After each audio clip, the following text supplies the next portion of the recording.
guys, welcome to Rakiyalk YouTube channel. So today we are going to discuss about the beginner guide for the dependency injection, right? Dependency injection, what is this? Dependency injection is a design pattern, right? That makes a class dependencies just like services, utilities, configurations, right? To the class and supplies them. That means inject them from the outside rather than having the class create or look up those dependencies itself. This leads to a looser coupling, greater modularity, and easier testing, right? What are the key concepts of this dependency injection? The first one is dependency. That means any object or service that another class needs to do its work, right? And other one is consumer. That means the client. That means the class depends on those services, the client services. And other concept we need to know is injector. That means that the framework component that knows how to create and supply. That means the inject the needed dependencies to the customer. So other thing we will discuss here is why we use dependency injection, right? The first thing is decoupling. That means the classes focus on their own logic rather than how to obtain collaborators, right? Other thing is when think about when we are developing a big application, so we need to test it uh, before releasing it for the customers, right?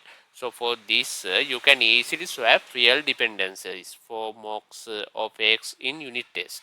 And other thing is maintainability means the change in or extend in a service that doesn't force you to rewrite every consumer, right? It will be helpful in larger applications very much, because otherwise we will have to write again and again the same services. So this will be more helpful. That means the dependency injection will be more helpful in those type of scenarios. Uh, yeah, guys, these are the theoretical concepts. I think it will be easy if you get a real world example. For you to get easily understand, I will tell you a real world example. Imagine you are building a car, right? You could build the engine inside the car, or just install an engine that's already built. What is the easiest way? Uh, engine inside the car, or install an engine that's already built. Right, exactly. The answer will be install an engine that's already built. That's the dependency injection, right? That's the dependency injection. That means instead of building everything inside the component, Angular gives you ready-made parts like services that you can just plug in.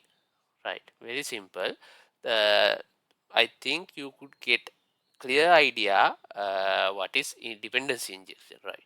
Now let's go to Angular code and see how we can add this in the Angular.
Okay, guys.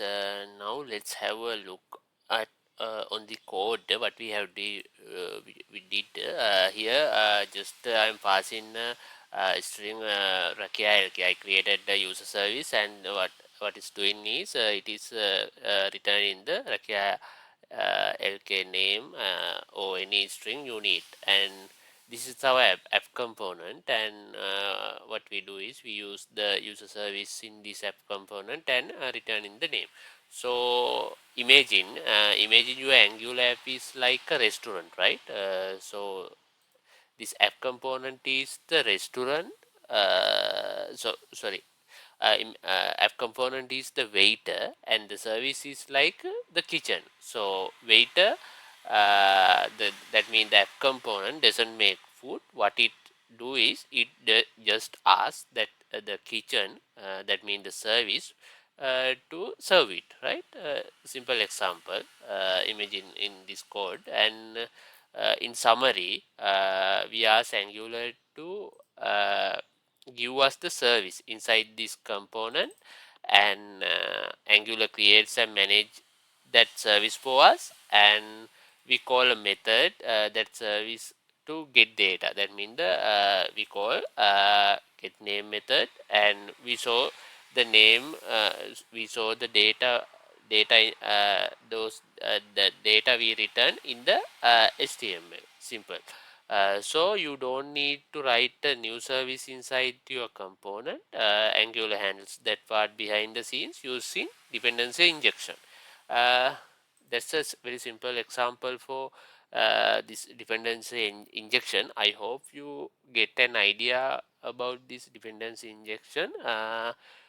Yeah, thank you. Let's meet with a new video. Thanks.